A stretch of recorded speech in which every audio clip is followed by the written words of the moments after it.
Hey everybody, Coach Toolshed here, and today we're going to be talking a little bit about Red Dead Redemption 2, which just came out a few days ago, so I've been putting a good amount of time into this. I just wanted to go over some of my initial thoughts about the game and a pretty serious issue that I have with the game that I don't hear too many people talking about. I've heard a couple people referring to it here and there, but it's something that I think is a pretty substantial issue with the game, and I just wanted to get into that today and also just give you my basic impressions over my first, dozen or so hours of gameplay. Now, the first thing that has struck me about the game is that it doesn't have that classic Rockstar tongue-in-cheek satirical feel to it. It feels a lot more grounded in reality, has a lot more serious tone to it. Now, it doesn't take it to the lengths of Max Payne 3, which was just depressing the entire time, but this has a much more realistic take on a real-world setting, much more even so than Red Dead Redemption 1 did, at least in my opinion, to this point. There's not sort of those wacky moments that I've run into. There's a little bit of humor here and there, but for the most part, it's a pretty serious take on things, and that does extend into the gameplay where you're gonna, I know I'm gonna use the word immersion here, but it does really do a better job than most other open world games of immersing you into the game. Now, this might be a turnoff for some people. In reality, I'm not really sure how this is going to play with every player. I have a feeling that there's going to be a good amount of people that do get turned off early on to this game. I know that was an issue with Red Dead Redemption 1 as well, where people thought it was a little bit dragged out at the start and took a while to get going. I would suggest that this game takes even longer to get going, and even once you get into the swing of the game, it certainly has a different feel than your typical open world game. The only icons that you're going to pop up on the map are for missions and where main towns are. And there's not going to be a whole list of checklists and stuff to find that you're going to have to go off into the wild to do. Now, there's going to be stuff that you can go and do, but the way you find it's going to be much more organic. And with the camp system as well, where you're constantly going back to your camp and dealing with your fellow outlaws, I at first thought that might be a bit of a chore, and at first it was a bit of a chore. But then once I got deeper into the game and played it for a few more hours, I sort of got into this nice little rhythm of going out, doing a mission during the day, maybe picking up a little something on the ride home, and then heading back to camp, eating some stew, and going to bed. It turns into a nice little loop, and you get to know the other people that you're traveling with a lot better. And believe it or not, well, at least it was a surprise to me, I enjoy being in the camp talking to people a lot more than I thought it would. I thought it would slow down the experience, but it's really adding to the experience much more than I anticipated. Because I'm not really someone who enjoys just sitting around in towns having a ton of conversations. I like to have, some exploration and stuff like that, but I don't like to get bogged down talking to 1,000 people. This game does a good job where you can go through, greet the people in your camp, have a quick conversation with them, and you're on your way. And it really works very well. I will say some of the stuff that they added to the game to further the immersion is a little bit, to me, I think they went a little bit overboard in some places, to the point where it's like, Rockstar, you remember that you're making a game here, right? Like, if you want to go and shower, so I'm clean, so I'm more presentable to people, that's one thing. But when you actually go and take a bath, you have to sit and scrub individual parts of your body. It's really, it takes a couple of minutes to do. It's a whole thing. And I understand they're trying to add to the realism, but at a certain point, like, in the next GTA, am I going to have to be flossing? Like, how realistic do we need to get these games? I don't think I need to be sitting there, like, cutting my fingernails in GTA 6 so I can impress someone when I'm walking down the street so I don't have unruly fingernails. We're almost to that point now. Cleanliness is one thing, people reacting to you like that, like, okay, but just in general, Rockstar, just don't go too crazy with the realism factor. We're still playing a game here. We're still playing a game. That's a minor nitpick, but just something, it does sort of drag it down. Sometimes you just want to go out and do some missions, go out and maybe rob a train or something like that, but you're going to be having to do this other ancillary stuff, and you don't necessarily have to do any of it, but it does sort of push you in that direction. So as far as the graphics go, obviously you can see on the screen everything looks really good. Now, is it the most high-res game that I've ever seen? No, not necessarily, but the lighting effects makes everything just look fantastic. Doesn't matter what time of day it is. During the day when the sun is beating off the mud when you're walking down the street, looks fantastic, gives you that nice silhouette.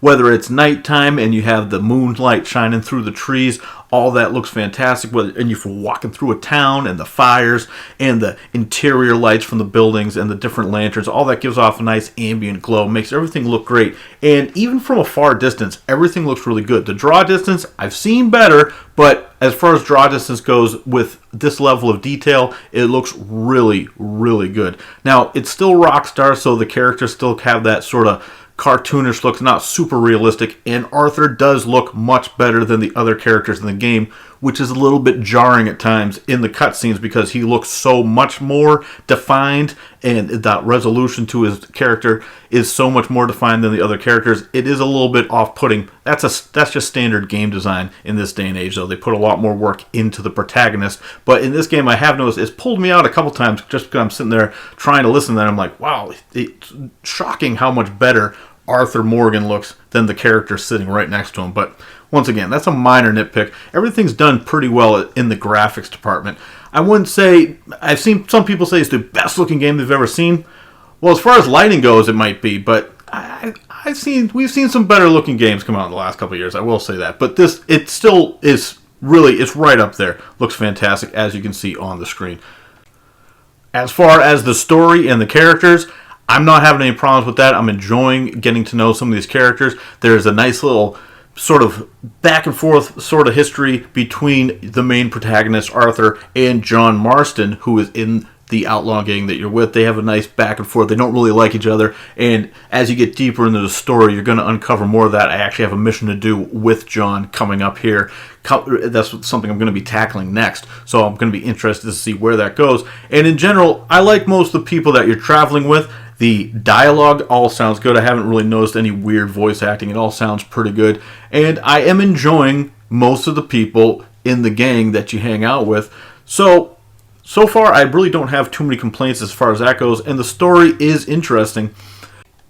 And that has translated directly into the missions as well, where I haven't really felt like I've been doing the same thing repetitively in the missions. All of them have felt a little bit different, and that goes along with the side quest as well. I'm not running into the same thing happening over and over again in sort of the random events that happen. And actually, there's a pretty cool random event that I discovered right outside the town, where multiple times I've had to go and talk to this guy. I don't really want to give you any spoilers, but he's building something outside the town, and as you progress through the game, you can see him making progress if you continue to help him out. So it's like a cool little side thing that isn't related to the game at all, and you could totally miss it if you didn't happen to just go by and say, hey, let me check this out. Let's see what's going on over here. So that sort of thing is really cool, the way the world just sort of, it's there for you to find if you want to find it, but it's not going to have a bunch of stuff popping up saying, hey, look at me over here. And that is really refreshing. I've really been looking for that in an open world game.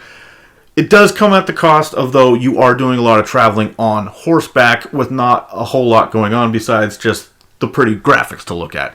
So it is a bit of a drawback, but overall, like I said, the game does do a great job of pulling you into this Old West sort of feeling, and it puts you in a certain type of state of mind, I guess, that lends itself to the game overall. And once you get into it, it really is very rewarding.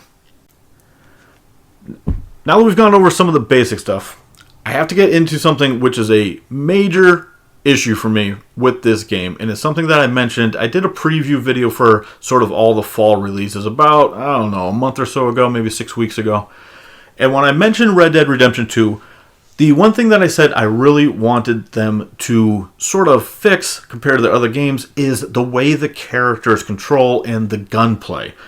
And unfortunately, they've made some improvements to it, but they still are using the same basic animation set where you can't just take your character and turn 90 degrees. You sort of have to walk forward for a couple steps as he ambles around and decides to make his end. It's sort of, everything works on like a circular pattern. You sort of just can't turn your character, and that does get kind of annoying. And also, if you want to sprint at full speed, they still have the thing where you have to sit there, tap, tap, tap, tap, tap, tap, tap.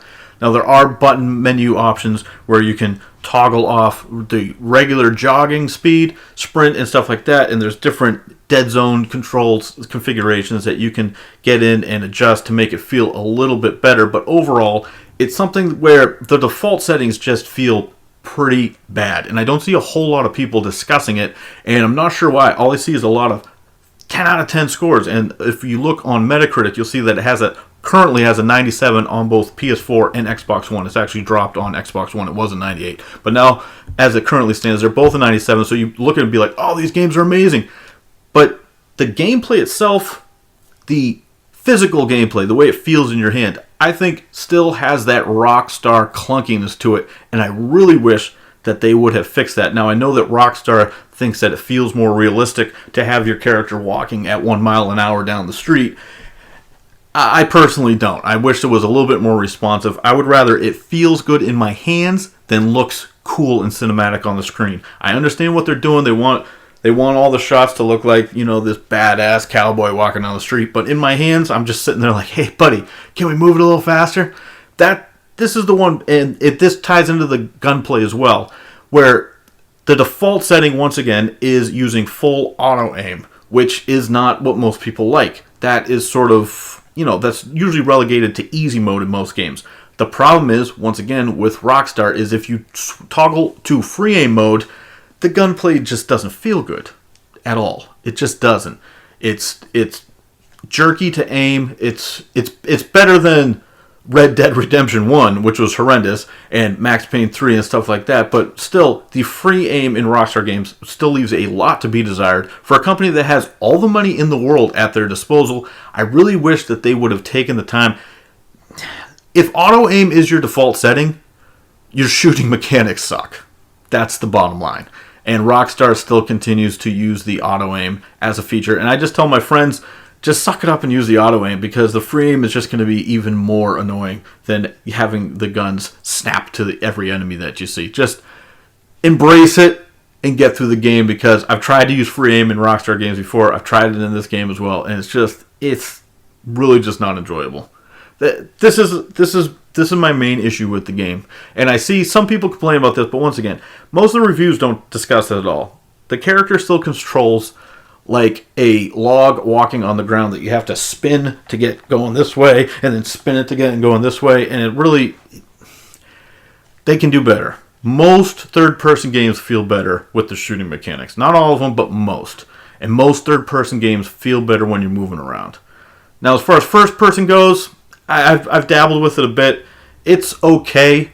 For some reason, the character moves like 3 times faster when you're in first-person mode. I'm not sure what that is. It just goes to show you that they want that cinematic look when you're walking down the street when you're in third-person view, but when you're in first-person, you definitely move much faster down the street. I'm not really sure what the issue is. I wish they had an option to just, I don't know. I wish the characters felt better to play as. That's all. Rockstar has the money. I think they can do it. I don't know if it's just them being stubborn and thinking that this is the best way to present it or what, because everything else in the game, for the most part, is top tier. Maybe not the best you've ever seen, but everything else is really, really good with this game so far from what I've encountered.